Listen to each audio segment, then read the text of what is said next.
Welcome to online class 10th। आज topic है त्रिभुज की समरूपता के लिए कसौटियाँ, criteria for similarity of triangles. कल हमने दो क्राइटेरिया कसौटी के बारे में जो है बता चुके थे। अब नेक्स्ट जो एक और कसौटी है उसके बारे में हम डिस्कस करेंगे। तो यहाँ पे सबसे पहले क्राइटेरिया फॉर सिमिलरिटी नंबर 3 के बारे में हम यहाँ पे चर्चा करेंगे। जैसा कि यहाँ पे दो ट्रायंगल बने हुए हैं, दो ट्रायंगल दिए गए हैं। एक ट्रायंगल है ABC और दूसरा ट्रायंगल है DEF। इन दोनों ट्रायंगलों को हम किस प्रकार से सिमिलरिटी के फॉर्म में इसे प्रूव करेंगे। तो अगर हम गौर से देख रहे हैं कि इसमें दो ट्रायंगलों में सेम एंगल दिए गए हैं। एंगल A बराबर angle A equal to angle D equal to 50 degree दिया हुआ है। उसके अलावा हम यहाँ पे देख रहे हैं कि इसके जो साइड हैं, AB साइड और DE side, AB side, DE side और AC साइड और DE साइड्स दिए गए हैं। अब ये देखते हैं कि क्या इन दिए गए भुजाओं में एक समान अनुपात है या नहीं है। तो भुजा हमने जो संगत भुजा है AB, संगत भुजा AB, ये भुजा AB है। इसका जो कॉरस्पॉन्डिंग साइड है वो है DE। तो देखते हैं कि इनका अनुपात निकालते हैं सबसे पहले। तो ये है AB है 2 और DE है 3, यानी कि 2/3 आ रहा है। इसी प्रकार AC, दूसरी भुजा AC लेते हैं, AC बटे इसका जो कॉरस्पॉन्डिंग साइड है वो है DF। फिर इनका हम जो है अनुपात निकालते हैं। तो AC का 4 और DF का है 6। तो इसको कैलकुलेट करके निकालते हैं तो 2 दूना 4 और 2 3 6। तो देख रहे हैं कि इसका भी जो है इन भुजाओं में भी अनुपात 2/3, इन भुजाओं को भी अनुपात 2/3, यानी कि इन दोनों कॉरस्पॉन्डिंग साइड के जो रेशियो है वो सेम आ रहे हैं, वो सेम प्रकार के आ रहे हैं और उन दोनों साइडों के बीच जो एंगल है वो बराबर आ रहे हैं। तो इससे ये सिद्ध होता है, हम इसके अकॉर्डिंग हम लिख सकते हैं कि ये दोनों त्रिभुज जो है समरूप है। परंतु ये दोनों त्रिभुज समरूप कैसे होंगे, यानी कि जैसे हमने कोणों के साथ साथ उनके भुजाओं का समानुपात, उनके भुजाओं का अनुपात जो हमने निकाला तो समान आ रहा है। तो इसलिए ट्रायंगल ABC ये समरूप होंगे ट्रायंगल DEF। तो ये हम जो है क्राइटेरिया फॉर सिमिलरिटी नंबर 3 के अकॉर्डिंग कहेंगे। तो इसके लिए देखिए, इस प्रमेय का जो स्टेटमेंट कथन क्या होगा कि जब किसी एक त्रिभुज के एक कोण यानी कि 50 डिग्री दूसरे त्रिभुज के समकोणिक हो, यानी कि समान कोण हो, और उनके अंतर्गत जो दो भुजाएं हैं, उनके अंतर्गत दी गई दो भुजाएं हैं, उन भुजाओं के अनुपात में एक समान अनुपात हो, एक ही अनुपात हो, तो हम इसे कसौटी नंबर 3 के अकॉर्डिंग ये दोनों त्रिभुज सिमिलरिटी यानी कि दोनों त्रिभुज समरूपता होंगे। तो इसके हिसाब से हमने ये कह दिया, यानी कि इस कसौटी का नाम होगा, इस कसौटी को हम कहेंगे SAS। इस कसौटी को कहेंगे SAS, भुजा कोण भुजा। अर्थात किसी एक भुजा पर बना, किसी दो भुजाओं के बीच बने कोण, किसी त्रिभुज के दो भुजाओं के बीच बने कोण दूसरे त्रिभुज के संगत दो भुजाओं के बीच के बने कोण समान हो और उनके अंतर्गत भुजाओं का अनुपात समानुपात हो, तो हम उसे SAS के आधार पर, इस कसौटी के आधार पर हम इन दोनों त्रिभुजों को समरूप त्रिभुज कहेंगे। ये है, हम इसे और अच्छी प्रकार से एक सामान्य रूप से हमने यहाँ पे दोनों त्रिभुजों को कसौटी 3 के अकॉर्डिंग बताया, परंतु हम इसे ज्योमेट्री फॉर्म में भी प्रूव कर सकते हैं। जैसे कि हम सबसे पहले ये करेंगे, सिद्ध करने के लिए सबसे पहले हम देखेंगे कि पहले हमने एक त्रिभुज ले ली ABC, एक त्रिभुज ले ली, और दूसरा त्रिभुज हमने ले ली DEF। अब हम क्या करेंगे कि इन दोनों त्रिभुजों को कैसे लिखेंगे कि AB बटे DE, यानी कि ये भुजा क्या है, संगत भुजा है। तो AB बटे DE बराबर AC बटे DF लिखेंगे, जो कि इन भुजाओं का जो अनुपात होगा वो 1 से कम होगा। तो इसके आधार पे हम कह सकते हैं कि कोण A जो है कोण D के बराबर होगा। इस संगत कोण है, इस संगत कोण बराबर होंगे, ये हो जाएगा। फिर दूसरी बात, अब हम क्या करते हैं कि DEF में, दूसरे त्रिभुज DEF में हम क्या करते हैं कि DP, यानी कि DP को हम AB के बराबर लेंगे, AB को DP के बराबर लेंगे, और DQ को जो है DC के बराबर लेंगे। ऐसा क्यों, हम इसके अकॉर्डिंग इसके बराबर क्यों ले रहे हैं? क्योंकि हम BC के बराबर एक रेखा PQ जो कि EF के समानांतर एक रेखा खींचेंगे, जो कि इसकी नाप और इसकी नाप बिल्कुल बराबर होगी। यानी कि आपको देखें, यहाँ पे अगर गौर से देखें कि त्रिभुज ABC और त्रिभुज DPQ, ये दोनों त्रिभुज बिल्कुल बराबर हैं, चाहे कोण के हिसाब से है, चाहे तीनों भुजाओं के आधार पे हो, ये दोनों त्रिभुज बिल्कुल बराबर है। यानी कि ये दोनों त्रिभुज जो है सर्वांगसम त्रिभुज कहेंगे, ये दोनों त्रिभुज बिल्कुल सर्वांगसम होंगे। और साथ साथ यहाँ पे जो PQ है और EF के क्या है, ये समानांतर होगा। तो इसके देखिए यहाँ पे लिख दिया हमने, सर्वांगसम का चिन्ह ये होता है, ये दोनों त्रिभुज जो है सर्वांगसम होंगे, और उसमें कोण A बराबर कोण D, कोण B बराबर कोण P, और कोण C बराबर 100 कोण Q। यानी कि सभी दृष्टि से ये दोनों त्रिभुजें, ये त्रिभुज ABC और DPQ दोनों त्रिभुज बिल्कुल बराबर है किसी भी एंगल से, किसी भी साइड से, तो इसलिए ये दोनों त्रिभुज सर्वांगसम होंगे। अब हम आगे ये लेके चलते हैं कि इसी को हम देखते हुए जब इस भुजा को आगे हम बढ़ाते हैं तो त्रिभुज ABC और त्रिभुज DEF, ये दोनों त्रिभुज जो है सर्वांगसम होंगे। क्यों होंगे? क्योंकि जैसे यहाँ पे हम थेल्स प्रमेय का प्रयोग कर सकते हैं कि DP बटे PE बराबर DQ बटे QF के अकॉर्डिंग हम बता सकते हैं, ये थेल्स प्रमेय के आधार पे। तो हम इसको ऐसे लिख सकते हैं यहाँ पे कि इसलिए ABC त्रिभुज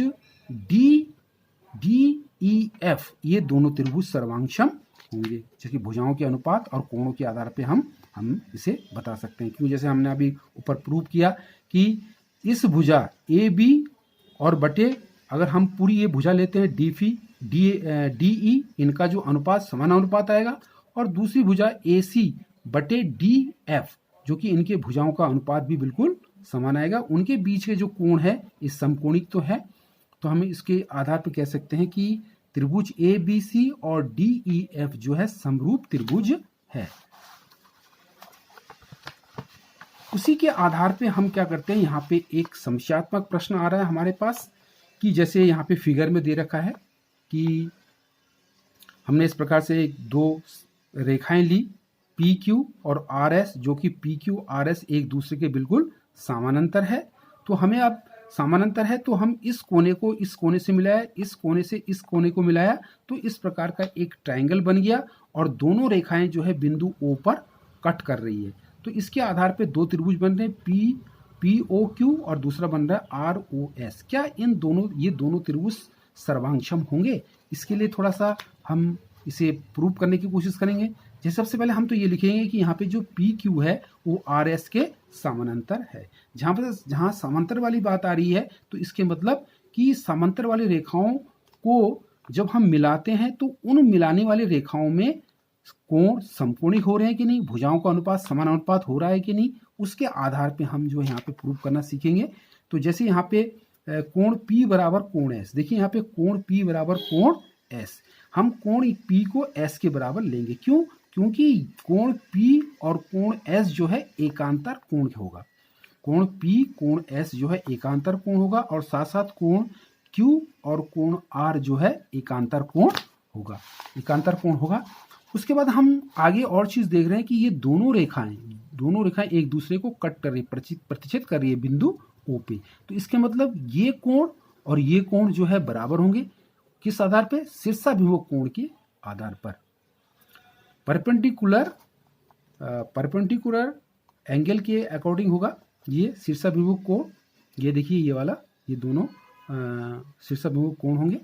तो यहाँ पे कोण कोण जो है POQ और ROS, ये दोनों कोण शीर्षाभिमुख कोण होंगे। तो हम यहाँ पे क्या देख रहे हैं कि दो कोण हमें प्राप्त हो रहा है, जैसे एक कोण ये और ये कोण ये प्राप्त हो रहा है।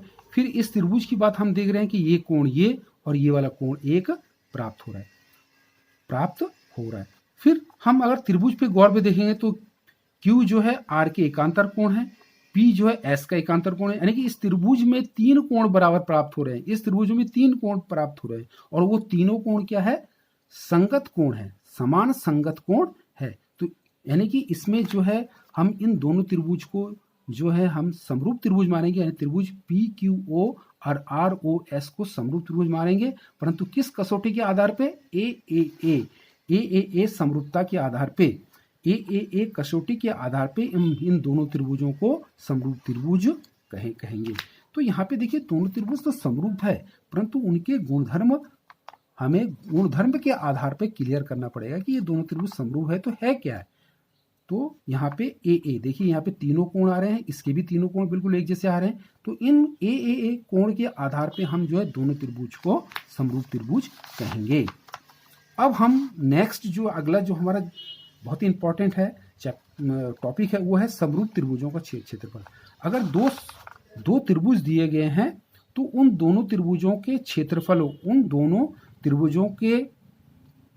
क्षेत्रफलों का अनुपात, उन दोनों त्रिभुजों के क्षेत्रफलों का अनुपात संगत भुजा, ये भुजा इस भुजा का, ये भुजा इस भुजा का, ये भुजा इस भुजा का, संगत भुजाओं के वर्ग के अनुपात के बराबर होता है।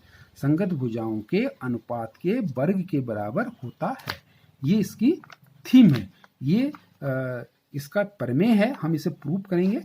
कैसे करके देखिए, सबसे पहले हम यहाँ पे एक फिगर बनाया, हमने ABC एक त्रिभुज लिया और दूसरा हमने PQR लिया। तो ये दोनों त्रिभुज ले लिया, तो दो त्रिभुज हैं हम। अब फिर दूसरी बात, हमें ABC और PQR इन दोनों त्रिभुजों को हमने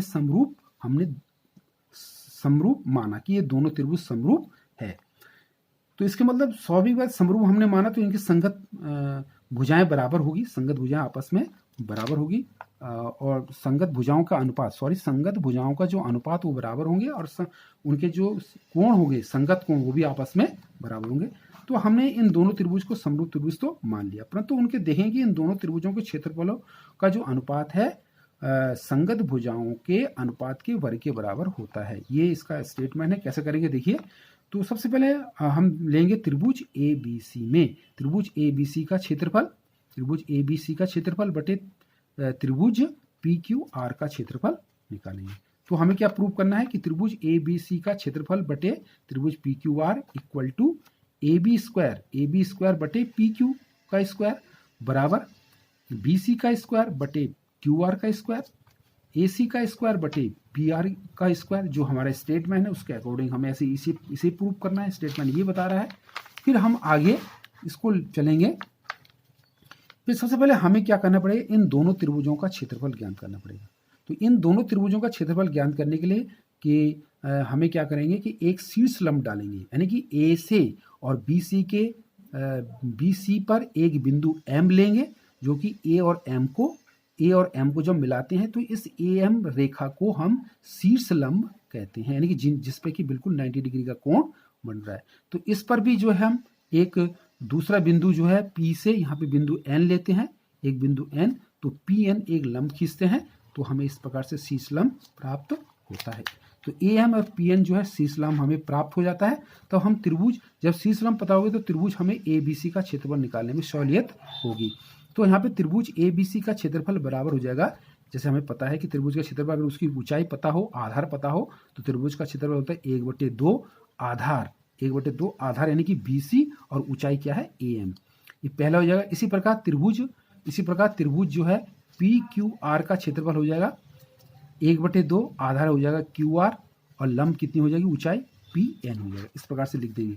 अब हम क्या करेंगे कि इनको हम अनुपात के रूप में निकालेंगे, क्योंकि हमारे जो कथन है वो दोनों त्रिभुजों के क्षेत्रफल को अनुपात के बारे में दे रखा है। तो इस त्रिभुज का क्षेत्रफल बटे इस का क्षेत्रफल लिखेंगे, यानी कि R A B C, area A B C बटे एरिया लिखेंगे हम, एरिया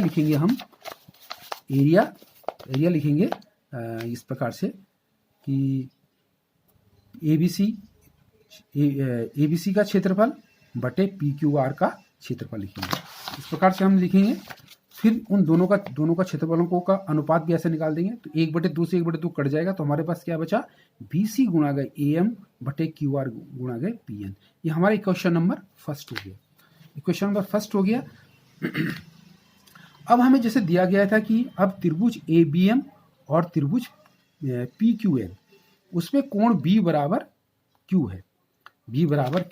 है, जैसे देखिए यहाँ पे B, जैसे यहाँ पे दिया गया, देखिए हम इसे देख भी सकते हैं, जैसे हमने इस चित्र में बनाया था। देखिए कि यहाँ पे जो है हमने जो लंब डाला था, डालने के पश्चात यहाँ पे त्रिभुज ABM ले रहे हैं, ABM त्रिभुज ले रहे हैं, और दूसरा त्रिभुज ले रहे हैं हम PQN ले रहे हैं। तो ये दोनों त्रिभुज में कोण B बराबर कोण Q होगा। कोण B बराबर कोण Q क्यों होगा, क्योंकि ABM और PQN दोनों क्या है, क्योंकि ABC और PQR दोनों क्या है, समरूप है, तो इनके संगत कोण भी बराबर होंगे, इसलिए हम दोनों कोणों को बराबर ले लिया। फिर दूसरी तरफ हम देख रहे हैं कि कोण M बराबर कोण N, ये दोनों कोण बराबर है, ये दोनों कोण भी क्या है, बराबर है। कैसे हैं, क्योंकि ये दोनों 90 डिग्री, प्रत्येक जो है 90 डिग्री का कोण है। तो इसके आधार पे हम ABM और PQN को भी हम समरूप त्रिभुज कहेंगे। किस आधार पे कहेंगे, क्योंकि इसके जो कोण है, कोण जो बराबर आ रहे हैं, ए के आधार पे बने, क्योंकि एक कोण ये है और दूसरा कोण B है। फिर एक कोण 90 डिग्री का ये है, दूसरा कोण Q है। तो जब दो संगत कोण पर हम एक रेखा, लंब रेखा खींच रहे हैं, तो ये जो है AA के आधार पे ABM और PQN, इन दोनों त्रिभुज क्या हो जाएंगे, दोनों त्रिभुज समरूप होंगे। इन दोनों त्रिभुजों को समरूप हम प्रूव कर सकते हैं, समरूप है। जब ये समरूप है तो हम क्या करेंगे, फिर इनका हम अनुपात निकालेंगे। जब दोनों त्रिभुज समरूप हो गए तो अनुपात निकालेंगे हम। तो अनुपात कैसे निकालेंगे हम, अनुपात निकालेंगे AM, इसका संगत भुजा जो है PN होगा, तो AM बटे PN, तो हम लिखेंगे AM बटे PN लिखेंगे। और दूसरी इसकी संगत भुजा क्या हो जाएगी, AB बटे PQ, इसकी संगत भुजा हो जाएगी। तो देखिए जैसे कि हमने यहाँ पे लिखा है AM बटे PN बराबर A, जैसे फिगर के अकॉर्डिंग AM बटे PN बराबर AB बटे PQ, ये जो है दूसरा आपका इक्वेशन बन गया। साथ ही जैसे हमें पता है कि फिगर में त्रिभुज ABC और त्रिभुज PQR ये दिया है, दोनों समरूप त्रिभुज है। तो समरूप त्रिभुज है तो उनके भुजाओं के अनुपात को हम लिख देंगे। जैसे देखिए ये है, अगर दोनों जो है समरूप त्रिभुज है तो भुजाओं का जो अनुपात होगा समानुपात होगा, यानी कि AB बटे PQ, BC बटे QR और AC बटे PR। तो इस प्रकार देखिए दोनों भुजाओं को हमने लिख दिया। इस प्रकार से ये समीकरण नंबर 3 हो गया। अब समीकरण फर्स्ट और थर्ड को गौर से देखेंगे। फर्स्ट और थर्ड को गौर से देखेंगे हम। तो यहाँ पे देखिए फर्स्ट और थर्ड को गौर से देखेंगे तो हमें जो बाएं पक्ष हो तो वही आ जाएगा, एरिया ABC बटे एरिया PGR। और यहाँ पे देखिए BC बटे QR आ रहा है, ये BC बटे QR आ रहा है, और BC बटे QR ये आ जाएगा BC बटे QR। तो यहाँ पे हम समीकरण फर्स्ट और थर्ड में देखिए, फर्स्ट और थर्ड को लेके चलते हैं। तो ये हमारा जो है BC बटे QR की जगह पे हम क्या लिख देंगे, BC बटे QR की जगह हम लिख देंगे AB बटे PQ लिख देंगे, AB बटे PQ। देखिए फर्स्ट और थर्ड में देखिए ऐसा आ जाएगा, फर्स्ट और ये थर्ड है हमारा। तो हम जो है BC बटे QR की जगह हम AB बटे QR भी लिख सकते हैं। तो देखिए यहाँ पे देखिए BC बटे QR आते हैं, इसकी जगह पे हम लिखेंगे AB बटे PQ लिख देंगे, AB बटे PQ। तो देखिए हमारा जो इक्वेशन आगे बनेगा वो AB बटे PQ हो जाएगा, और ऑलरेडी पहले से AM बटे PN था, तो देखिए AM बटे PN ऑलरेडी है। तो हमारा समीकरण 1 और 3 से ये वाला समीकरण हमें इस प्रकार से प्राप्त हो जाएगा। फिर आगे हम देखते हैं कि AB बटे PQ बराबर, अब हम समीकरण 2 की तरफ चलेंगे। देखिए समीकरण 2 में जहाँ पे AM बटे PN है उसकी जगह हम AB बटे PQ लिख सकते हैं। तो आइए फिर इस समीकरण पे आ जाइए। तो देखिए AM बटे PN की जगह हम क्या लिख देंगे, हम BC बटे AB बटे PQ लिख देंगे, AB बटे PQ। तो देखिए यहाँ पे AB बटे PQ लिख देंगे तो AB बटे PQ का स्क्वायर हो जाएगा। तो इस प्रकार फिर समीकरण थर्ड के अकॉर्डिंग देखिए, थर्ड में हम क्या देख रहे हैं कि यहाँ पे AB बटे P की स्क्वायर बराबर BC बटे Q स्क्वायर बराबर CA बटे RP स्क्वायर। क्योंकि हमने इसको पहले बता दिया था कि संगत भुजाओं का अनुपात जब बराबर है तो AB बटे PQ स्क्वायर आ जाएगा, तो दूसरा भी भुजा PC बटे QR उसके संगत भुजाओं का वर्ग होगा, तीसरे का भी वर्ग होगा बराबर CA बटे RP का स्क्वायर हो जाएगा। तो इस प्रकार हम प्रूव कर सकते हैं कि जब कोई दो त्रिभुज समरूप होते हैं तो उन दोनों त्रिभुजों के क्षेत्रफल का जो अनुपात है उनके भुजाओं के अनुपात के वर्ग के बराबर होता है। इसको हमने प्रूव कर दिया। इस प्रकार गृह कार्य है, इस गृह कार्य को आप लोग जो है करेंगे। पहला जो है आकृति, ये आकृति दिया गया है, देख लीजिए इसको, और इसमें दे रखा है कि OA इंटू OB ये दिया गया है, OA इंटू OB बराबर OC इंटू OD ये दिया है। तो हमें दर्शाना है कि दर्शाइए कि सिद्ध कीजिए कि कोण A बराबर कोण C और कोण B बराबर कोण D कैसे हो जाएगा, ये सिद्ध करना है। दूसरा प्रश्न हमें दे रखा है कि मान लीजिए त्रिभुज ABC और त्रिभुज DEF है, दोनों त्रिभुज समरूप है, तो इनके क्षेत्रफल क्रमशः 64 सेंटीमीटर स्क्वायर और 121 सेंटीमीटर स्क्वायर, यानी कि दोनों त्रिभुजों के क्षेत्रफल दिए गए हैं इतने। यदि उनकी एक भुजा EF बराबर 15.4 सेंटीमीटर है तो दूसरी भुजा BC कैसे ज्ञात करेंगे। यानी कि इन दोनों भुजाओं, ये भुजा और ये भुजा, इन दोनों भुजाओं का अनुपात, ये दोनों भुजाएं अनुपात के रूप में है, तो एक भुजा इतनी दे रखी तो दूसरी भुजा आप कैसे निकालेंगे, ये दे रखे। और तीसरा क्वेश्चन है हमारे कि दो समरूप त्रिभुजों की भुजाएं 4:9 के अनुपात, यहाँ पे भुजाएं जो है अनुपात के रूप में दे रखा है। तो कह रहे हैं कि इन त्रिभुजों के क्षेत्रफल का अनुपात कितना होगा। Okay, thanks.